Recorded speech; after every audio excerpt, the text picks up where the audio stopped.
শেরপুরের বন্যা পরিস্থিতি স্থিতিশীল রয়েছে, তবে বিভিন্ন স্থানে পানি কমে যাওয়ায় ভেসে উঠছে ক্ষয়ক্ষতির চিহ্ন। এ নিয়ে আরও খবর জানাতে শেরপুর থেকে সরাসরি যুক্ত হয়েছেন সহকর্মী SM জুবায়ের। জুবায়ের, প্লাবিত হওয়ার সাথে সাথে আসলে জনজীবনের সার্বিক চিত্রই আসলে প্রভাবিত হয়। তো এই মুহূর্তে কোনো সংকট আছে কিনা, আর যারা জলমগ্ন আছেন তাদের অবস্থা কি, এছাড়া বন্যা পরিস্থিতির সার্বিক তথ্য জানাবেন। সাথে গত বৃহস্পতিবার থেকে যে শেরপুরে আকস্মিক বন্যার পরিস্থিতি সৃষ্টি হয়েছে সেটি আসলে ওঠানামা করছে। কারণ হচ্ছে বিভিন্ন সময়ে যখন উজানে ভারী বৃষ্টিপাত হচ্ছে তখনই হু হু করে বেড়ে উঠছে পাহাড়ি যে নদ নদীগুলো রয়েছে, ভোগাই, সোমেশ্বরী, মহারশী, মালিঝি সহ বেশ কয়েকটি নদী যেগুলো আসলে ভারত থেকে নেমে এসেছে, সেই নদীগুলোর পানি খুব দ্রুত বেড়ে যায় এবং বেশ কয়েকটি নদী অনেক সময় বিপদসীমাও অতিক্রম করছে। কিন্তু আবার দেখা যাচ্ছে পরক্ষণে যখন বৃষ্টি হচ্ছে না তখন অনেকটা কমে আসছে। তো এখন পর্যন্ত যেসব স্থানে মহারশী এবং ভোগাই নদীর এবং চেল্লাখালী নদীর বাঁধ ভেঙে যেসব এলাকাতে পানি প্রবেশ করেছিল সেসব এলাকা থেকে অনেকটা পানি কমে গিয়েছে, যেহেতু পানির যে পাহাড়ি ঢলের যে স্রোত, সেই স্রোতে বিভিন্ন জায়গাতে আসলে কাঁচা পাকা সড়ক ক্ষতিগ্রস্ত হয়েছে।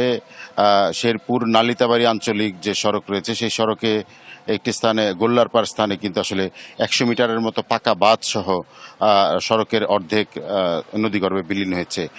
গতকাল জেলা প্রশাসক সহ পানি উন্নয়ন বোর্ড LGD সবাই কর্মকর্তারা সেখানটি পরিদর্শন করেছেন এবং এছাড়া ঝিনাইগাতির কাংসা এবং ধানসাইল ইউনিয়নের বেশ কিছু জায়গায় রাস্তায় ক্ষতিগ্রস্ত হয়েছে।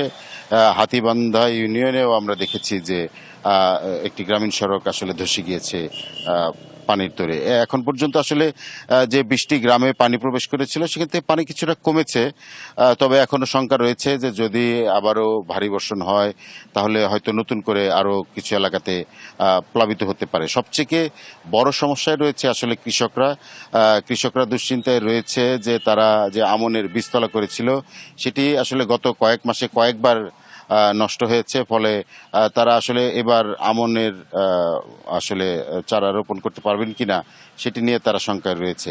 এছাড়া গবাদি পশুর খাদ্য নিয়েও একটু কিছুটা সংকট রয়েছে।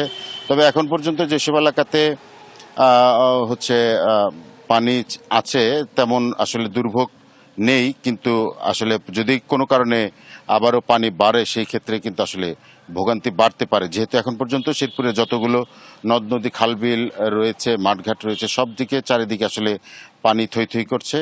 পরবর্তীতে পানি আসলে এই পানিগুলো আসলে নদী উপচে লোকালয়ে প্রবেশ করতে পারে বলে মনে করছে সবাই। তো সাথে এখন পর্যন্ত আসলে আজকে আবহাওয়া গুমট রয়েছে, সকাল থেকেই বেশ মেঘলা, কিন্তু এখনো বৃষ্টি হয়নি। যদি বৃষ্টি হয় তাহলে আসলে বন্যা পরিস্থিতি অবনতি হওয়ার শঙ্কা রয়েছে। সাথে শেরপুর থেকে আমার কাছে আপাতত এই ছিল সবশেষ। জি জি, নিশ্চয়ই। শেরপুর থেকে আমাদের সহকর্মী জানাচ্ছিলেন জুবায়ের আহমেদ। তো আমরা এবার রাঙামাটির খবর জানবো সহকর্মী সৈকত রঞ্জন চৌধুরীর কাছ থেকে। সৈকত, অতিবৃষ্টির কারণে রাঙামাটির বিলাইছড়ির বিভিন্ন উপজেলার আসলে হাজার হাজার মানুষ পানিবন্দী রয়েছে, জানাবেন তারা কিভাবে মোকাবেলা করছে। এছাড়াও বিভিন্ন সড়ক যোগাযোগও তো ব্যাহত হচ্ছে, সব মিলে জানাবেন সেখানকার চিত্র। সাথে অতি ভারী বৃষ্টির কারণে রাঙামাটিতে বিভিন্ন জায়গায় পাহাড় ধসের মতো ঘটনা ঘটেছে। এই পর্যন্ত জেলা প্রশাসনের তথ্য মতে 125টি পাহাড় ধসের ঘটনা ঘটেছে, যার ফলশ্রুতিতে কিছু জায়গায় যান চলাচল বিঘ্নিত হয়েছে এবং যদিও বা সেটি সড়ক ও জনপথ বিভাগ সেটি দ্রুততম সময়ে মাটি অপসারণ করে সেই সড়ক যোগাযোগ ব্যবস্থা স্বাভাবিক করেছে। আরেকটি বিষয় হচ্ছে যে গতকালকেও যেখানে 77 মিলিমিটার বৃষ্টিপাত রেকর্ড হয়েছে, আজ সেটি হচ্ছে 22 মিলিমিটার। বৃষ্টির যে পরিমাণ সেটি কমে আসছে ধীরে ধীরে। সেই ফলশ্রুতিতে আমরা জানি বাগাইছড়ি জুরা সেটি উন্নতি হতে শুরু করেছে। তবে এর বিপরীত চিত্রটিও আছে। বিলাইছড়ির ফারোয়া ইউনিয়নের বেশ কয়েকটি গ্রাম, বিশেষ করে সেটি 11টি গ্রাম পানির নিচে আকস্মিক বন্যায় তলিয়ে গেছে। যেটি বলা হচ্ছে যে উজানের যে ঢল, সেই ঢলেই মূলত সেটি সেই এলাকাগুলো প্লাবিত হয়েছে। সেখানে বিভিন্ন স্কুল, মন্দির থেকে শুরু করে ঘর বাড়ি সবগুলো পানির নিচে তলিয়ে আছে। যেহেতু এলাকাটি অনেক বেশি দুর্গম, সেহেতু উপজেলা প্রশাসন গতকাল রাত থেকেই চেষ্টা করছে সেখানে ত্রাণ পৌঁছানোর জন্য। যেহেতু নদীতে স্রোত বেশি, সেজন্য তাদের বোটটি আবার ফেরত আসতে হয়। তা আজকে সকালবেলা তারা আবার রওনা দিয়েছে, চেষ্টা করছে যে 11টার মধ্যে, হয়তো বেলা 11টার মধ্যে সেখানে ফারোয়ার যে দুর্গত যে মানুষজন আছে তাদের জন্য ত্রাণ নিয়ে তারা পৌঁছাতে পারবে। যেহেতু তাদেরকে সেখানে ত্রাণ নিয়ে যেহেতু স্রোত আছে, সেজন্য তাদেরকে প্রচন্ড ব্যাগ পেতে হচ্ছে, এবং গতকালকে একাধিকবার চেষ্টা করার পরে উপজেলা প্রশাসন সেখানে ত্রাণ নিয়ে পৌঁছাতে পারেনি। তবে আমরা যতটুকু তাদের সাথে কথা বলে জেনেছি যে সেখানকার মানুষজন এখনো আসলে অনেক কষ্টে আছে, যেহেতু তাদের জন্য যে ভূমির যে জায়গাটি সেই জায়গাটুকুও নেই, শুকনো জায়গা একেবারে নেই বললেই চলে, এবং তাদের ত্রাণ নিয়ে। এবং একই সাথে যে 204টি যে আশ্রয় কেন্দ্র খোলা হয়েছে, সেখানে এখনো পর্যন্ত 3000-এর অধিক আশ্রয় প্রত্যাশী মানুষরা রয়েছে।